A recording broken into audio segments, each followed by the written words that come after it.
Chapter 24. The Cruise of the Coracle. It was broad day when I awoke and found myself tossing at the southwest end of Treasure Island. The sun was up, but was still hid from me behind the great bulk of the spyglass, which on this side descended almost to the sea in formidable cliffs.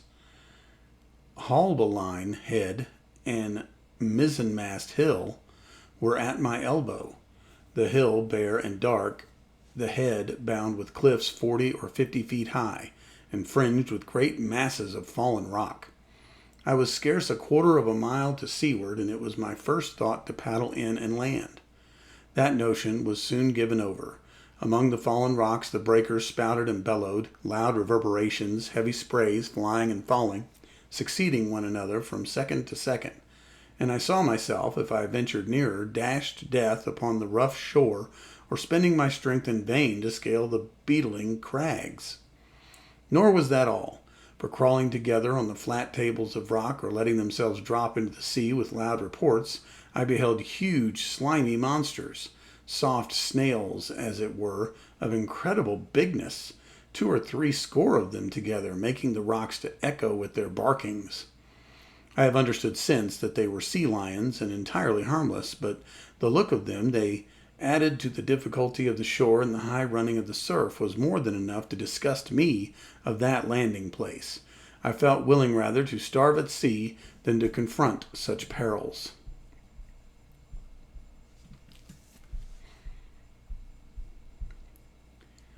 In the meantime, I had a better chance, as I suppose, before me.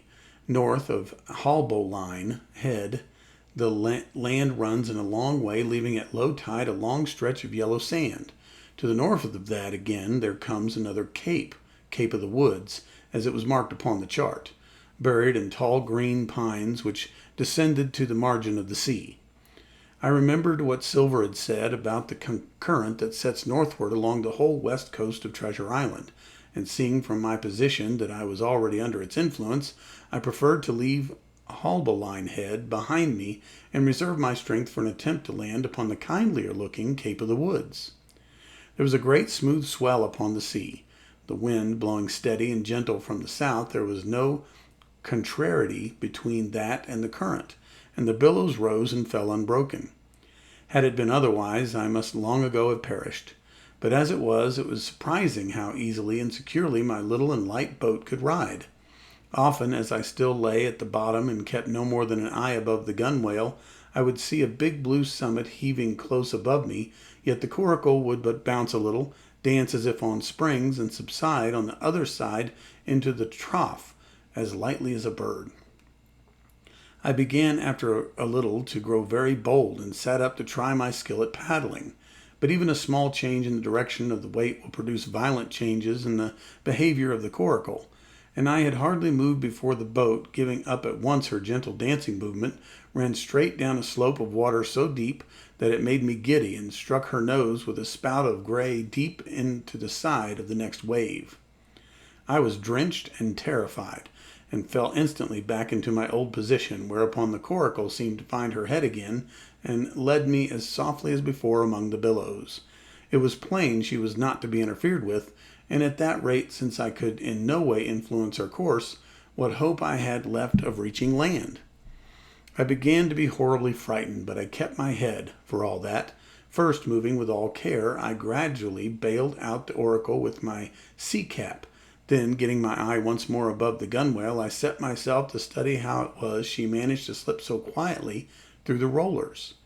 I found each wave, instead of the big, smooth, glossy mountain it looks from shore or from a vessel's deck, was for all the world like any range of hills on dry land, full of peaks and smooth places and valleys.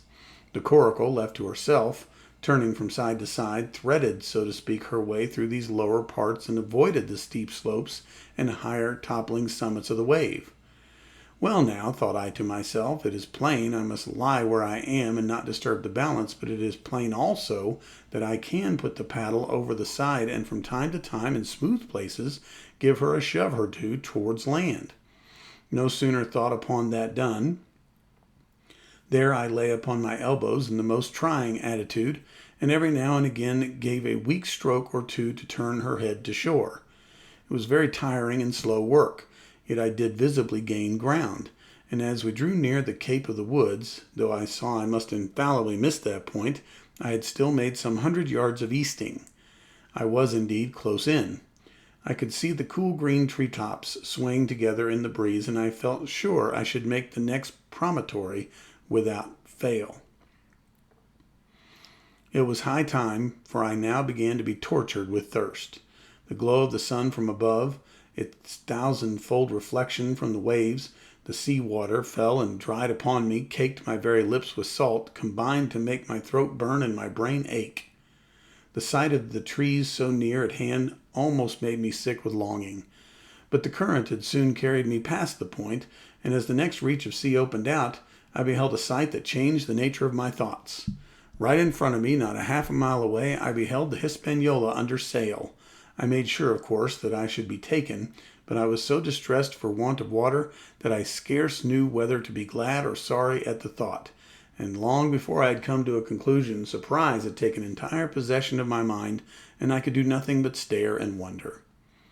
The Hispaniola was under her mainsail and 2 jibs, and the beautiful white canvas shone in the sun like snow or silver. When I first sighted her, all her sails were drawing. She was laying a course about northwest, and I presumed the men on board were going round the island on their way back to the anchorage.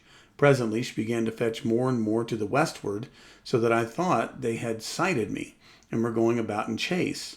At last, however, she fell right into the wind's eye and was taken dead aback, and stood there while helpless, with her sails shivering. "Clumsy fellows," said I, "they must still be drunk as owls." And I thought how Captain Smollett would have set them skipping. Meanwhile the schooner gradually fell off and filled up again. Another tack sailed swiftly for a minute or so, and brought up once more dead in the wind's eye. Again and again this was repeated. To and fro, up and down, north, south, east, and west, the Hispaniola sailed by swoops and dashes, and at each repetition ended as she began, with idly flapping canvas. It became plain to me that nobody was steering, and if so, where were the men? Either they were dead drunk or had deserted her.